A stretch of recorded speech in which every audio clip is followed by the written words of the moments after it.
Salut tout le monde, aujourd'hui on se retrouve pour la deuxième partie de notre vidéo sur Kangaroo Island. Pour ceux qui n'ont pas encore vu la première partie, vous trouverez le lien en description juste en dessous de la vidéo. À la fin de la première partie, nous étions en train de visiter le Flinders Chase National Park. À présent, nous nous dirigeons vers les Remarkable Rocks, deuxième joyau de l'île. C'est parti.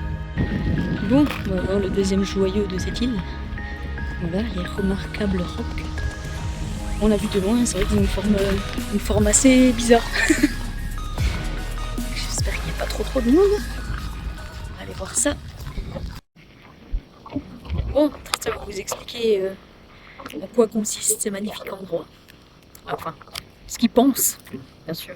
Non, la vérité, uniquement la La vérité. vérité, vas-y. Alors, ce qui s'est passé, c'est que là, ici, il y a un dôme premier. Il devait y avoir une autre couche au-dessus.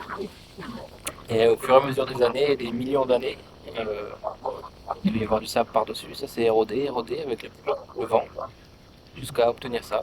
Donc, dans quelques millions d'années, il y aura sûrement plus les cailloux qu'on voit actuellement, mais d'autres cailloux apparus à ce niveau-là, ou en dessous là. Voilà. Comme ça, ainsi de suite, quoi.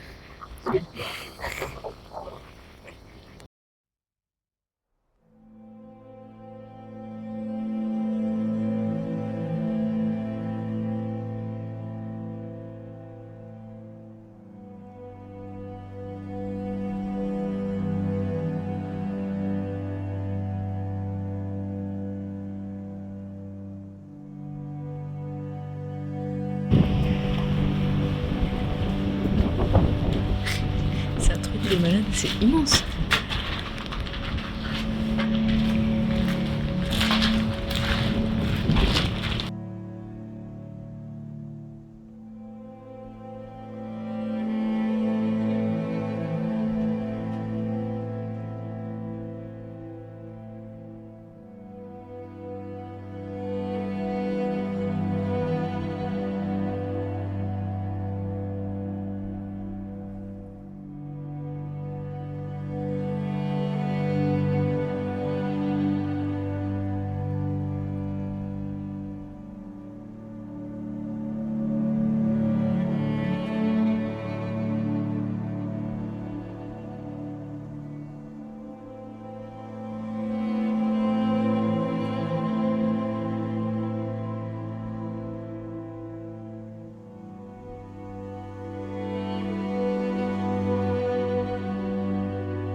Celui-là, là, il est impressionnant. Là.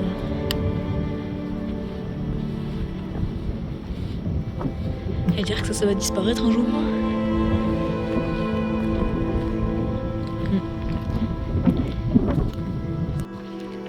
Dernière petite vidéo de ce lieu. C'est vrai qu'on pourrait rester des heures là, tourner autour. C'est beau et apaisant. Certaine sérénité sur ce lieu. Pas trop de touristes, une fois.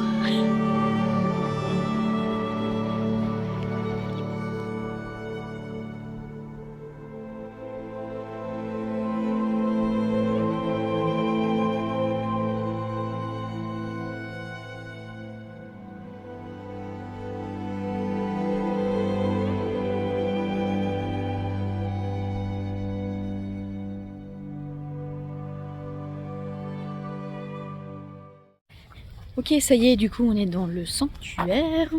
Apparemment, il y a des bébés qui sont nés il y a quelques jours. On va aller voir ça. Donc nous, bien sûr, on n'a pas pris la visite sur la plage, hein, parce que pour respect de l'animal, n'est-ce pas? Que nous cautionnons absolument pas ce genre de choses. Mais du coup, on va quand même marcher au bord de la plage. Et on va voir si on voit tout ça. Il y en a effectivement tout plein. Toutes les taches que vous voyez sur la plage, c'est des otaries. Il y a aussi des lions de mer. Je crois que les lions de mer sont blancs. Maintenant, d'ici, c'est difficile à dire. Il y en a qui nagent là-bas. C'est fou ça.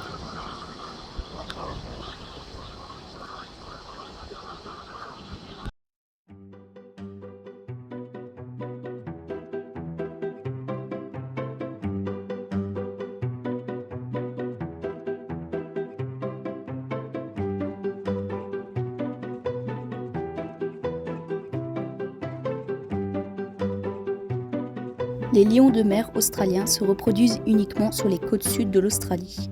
Ces créatures fascinantes sont l'une des espèces les plus rares au monde et leur population totale est estimée à moins de 12 000 individus. Parmi eux, 85% vivent ici même en Australie du Sud. Seal Bay abrite la troisième plus grande colonie avec 800 individus.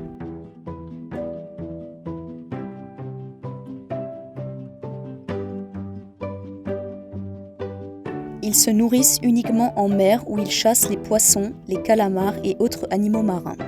Ses nageoires pectorales lui permettent de se déplacer rapidement dans l'eau et il peut se mouvoir facilement sur le sol en marchant sur 4 nageoires.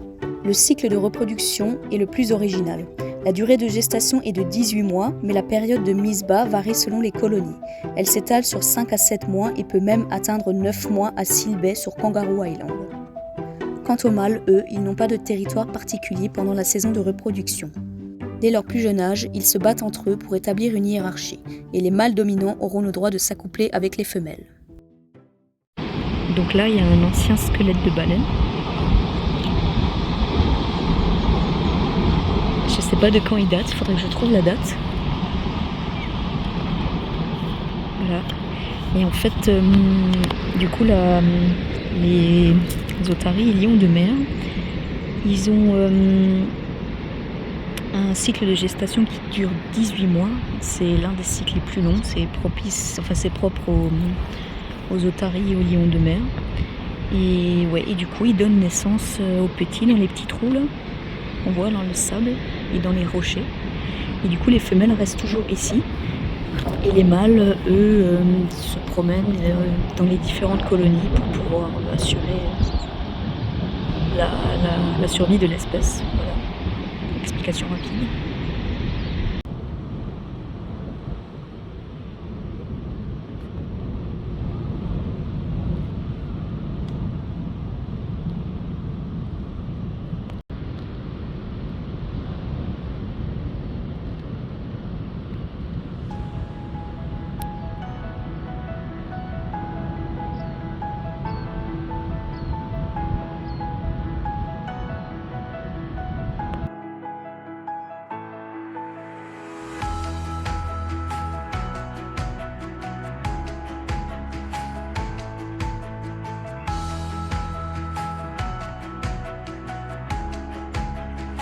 Aujourd'hui, les lions de mer sont reportés comme en voie de disparition et en déclin. Heureusement, il existe des sanctuaires, ils assurent la survie de l'espèce.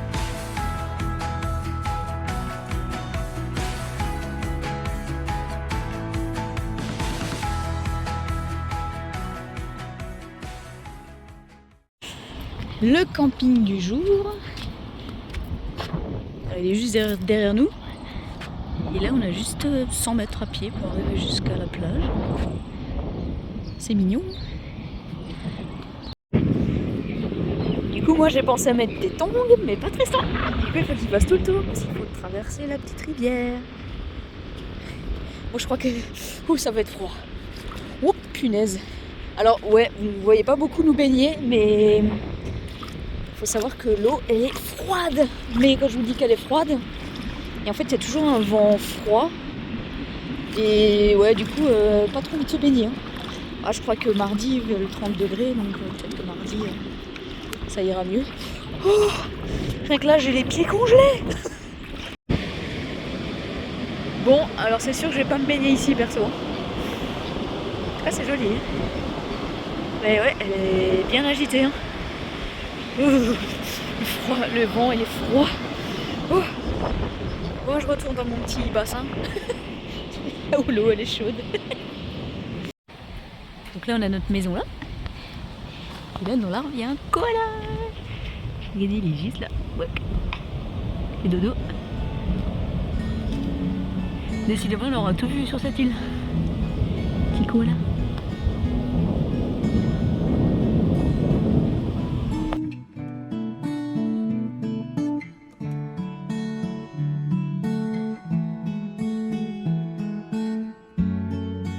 Et ouais, on a de la chance quand même, hein. On voit beaucoup de choses. Bon après, il faut dire qu'on a l'œil aussi, l'œil de photographe. On voit plus les petits détails. Du coup, là, il y a la plage juste à côté, coup, il y a des traces de kangourous partout. Donc, vous allez vous dire, bah, ça fait 4 jours que vous êtes sur cette île et vous n'avez toujours pas vu de kangourous.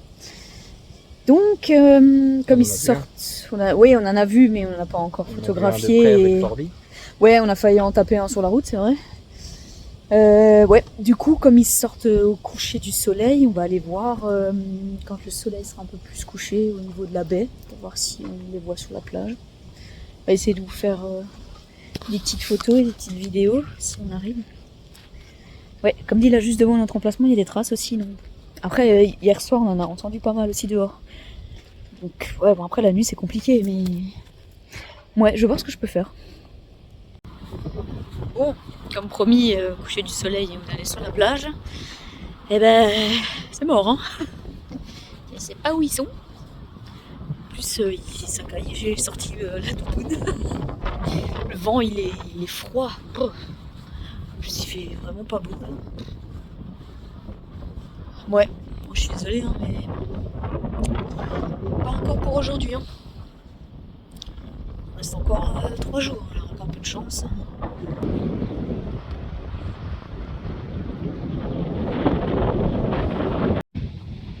Quatrième jour sur l'île, il est 7h30, je suis toute seule.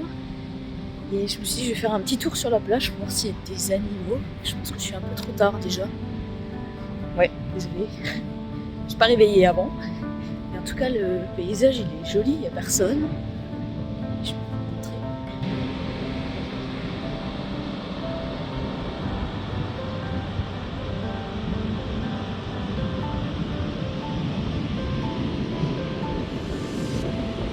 Ce matin, le soleil est de retour.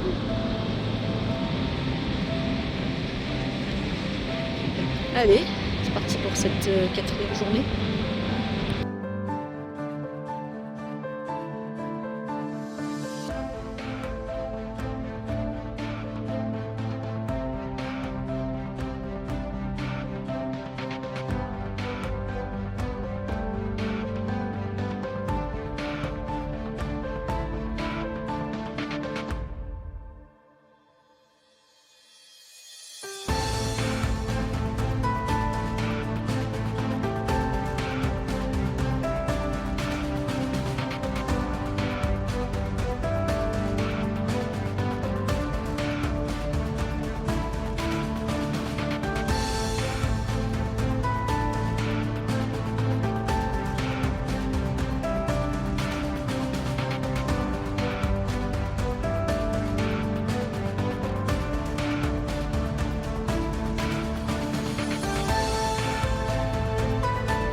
Alors on entame la journée avec une petite marche de, je sais plus, 2 km.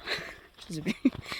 Voilà, donc il y a un petit lac, alors on va voir si on trouve des oiseaux à photographier. En tout cas la marche est sympa. C'est rigolo. Bon, ici nous sommes tout seuls, hein. Même au camping on était 2 voitures je crois. Ouais, 2 voitures, donc ouais, c'est très calme, c'est pas très touristique. Bon, une fois de plus, il est censé y avoir de l'eau, il n'y en a pas. Je pense que les oiseaux, c'est un peu mort là.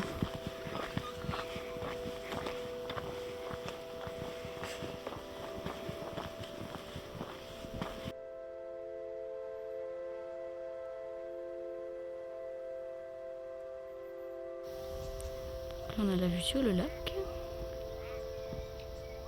Il y a du monde, hein. Les petits points noirs que vous voyez, c'est des cygnes noirs. Il y en a beaucoup. Hein.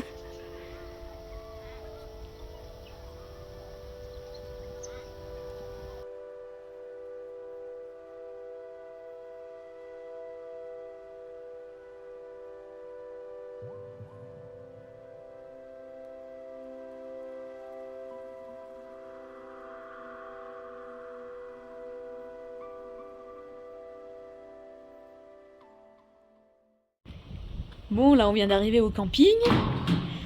Regardez-moi la cuisine. C'est beau, hein. Qu'est-ce qu'il y a là? C'est quoi? C'est pour l'huile. Ah, des trucs à l'huile. Ouais, ok. Ça, je sais. Mais Bien sûr, on paye, hein, comme à chaque fois. Et là, c'est quoi? Waouh. Mais pas à la maison. Père, je veux pareil. Ouais. C'est vrai qu'ici, les campings sont tous payants, mais ils sont tous bien équipés. Hein. Là, c'est le petit spot du jour. Donc là, s'il n'y a pas de kangourou, là, moi, je sais pas. Hein. Moi, je vous dis que là, on tient. Hein. Ce soir, c'est bon, ça va y aller. En plus, il y a plein de caca partout. Donc, à mon avis, s'il n'y a pas de kangourou, je sais pas. Hein. Je change de pays. Quoi? Franchement, les campings sur l'île, ils sont vraiment top. Bon, après, ils sont tous payants. C'est tous une vingtaine de dollars à peu près la nuit.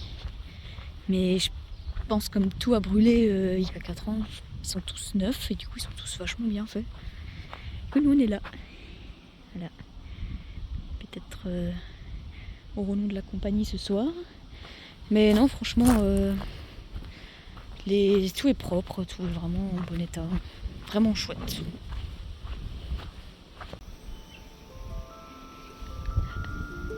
Regardez, on vient de trouver un équidné.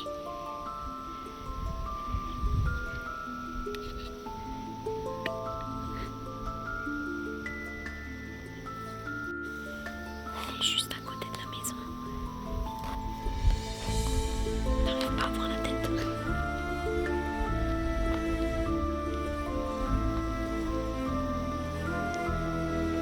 Allez, montre-toi.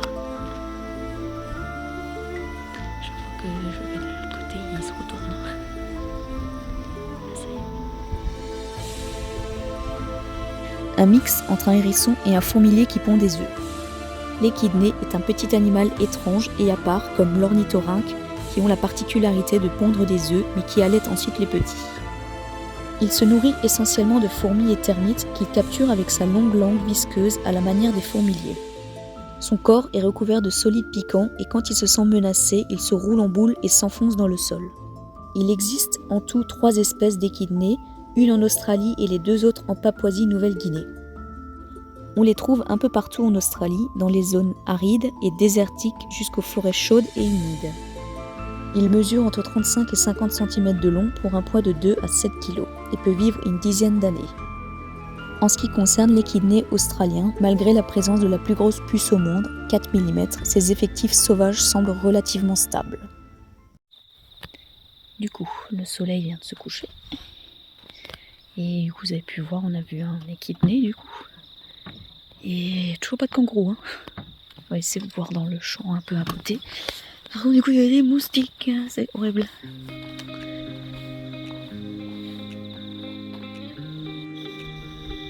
En tout cas, le coucher de soleil, il est magnifique.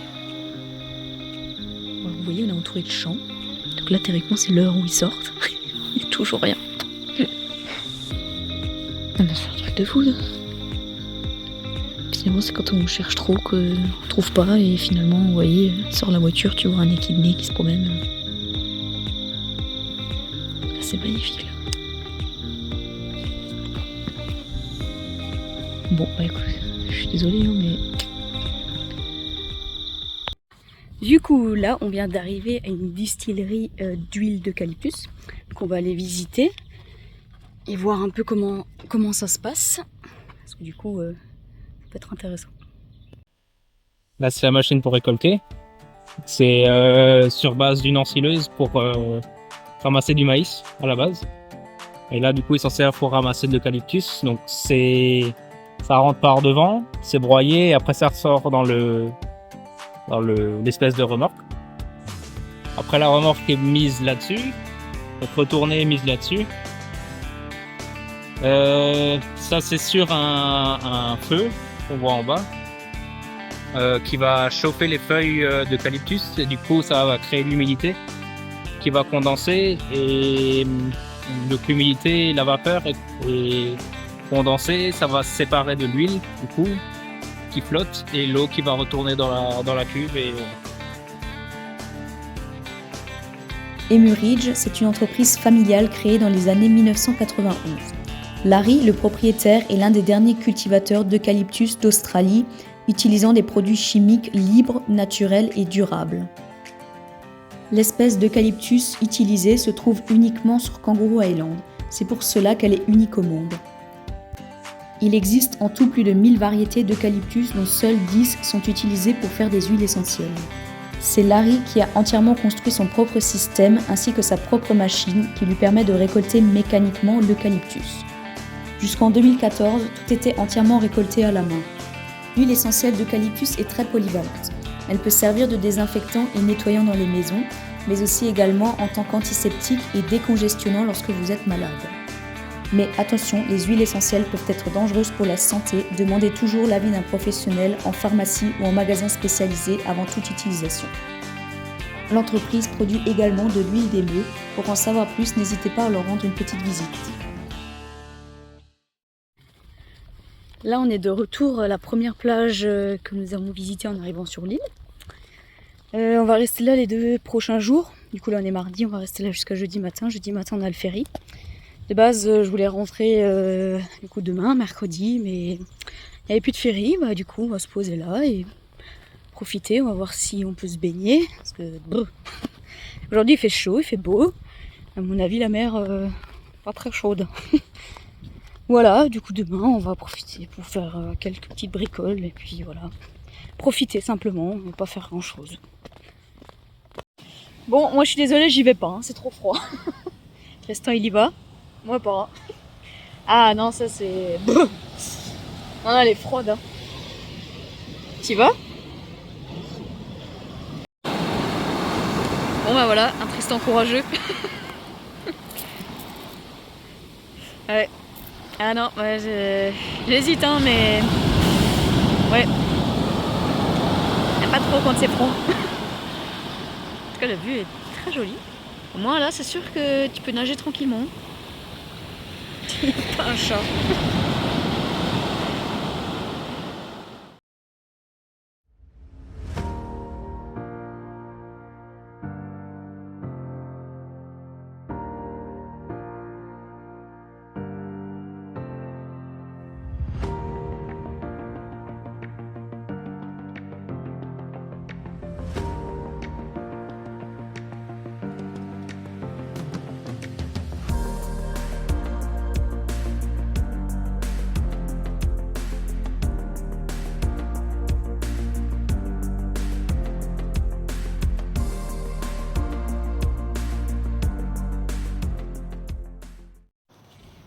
Et dernière nuit, regardez qui on a trouvé. Ça doit être un wallaby de Tamar. Ils sont tout petits. Quand je suis en train de me faire manger par les moustiques. Quand même, faut quand même que je vous montre un kangourou avant de partir. C'est pas un kangourou pour le coup, mais c'est un wallaby, mais c'est déjà bien.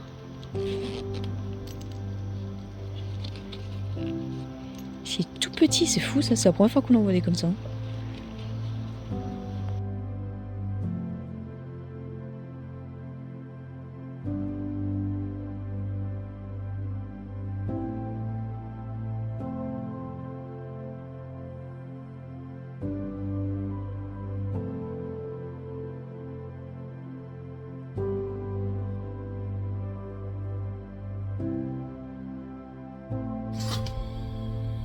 Bon bah ça y est, c'est fini. On s'en va. Là. Il est 6h30 du matin. J'ai un petit lever de soleil avec le ferry. Bon, je suis désolée, le pare-brise il est acheté. Bon, ouais.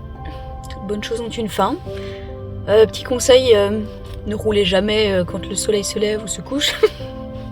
On a au moins croisé 6 wallabies. On a failli en taper un. Donc ouais, évitez de rouler ou rouler doucement parce que c'est dangereux. Voilà. Ouais. Bon bah on se retrouve de l'autre côté.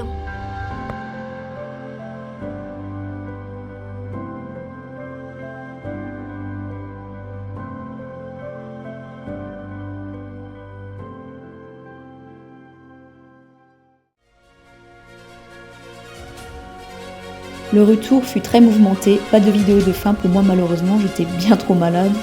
Mais Kangaroo Island restera pour nous une aventure incroyable, nous avons vu énormément de belles choses. Malgré le coût que cela peut impliquer, ça vaut vraiment le détour. Si vous êtes dans le coin, il ne faut pas hésiter. Les paysages sont juste magiques, je peux que vous la conseiller.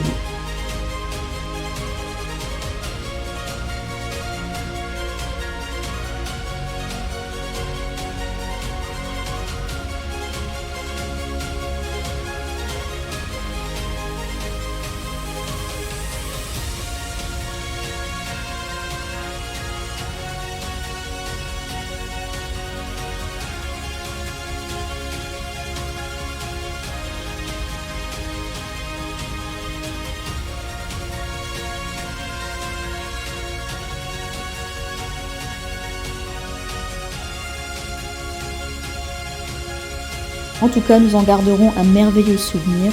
Merci d'avoir regardé la vidéo jusqu'à la fin. On se retrouve très vite pour de nouvelles aventures. N'oubliez pas le petit pouce si vous avez apprécié la vidéo. À bientôt, salut Bissam!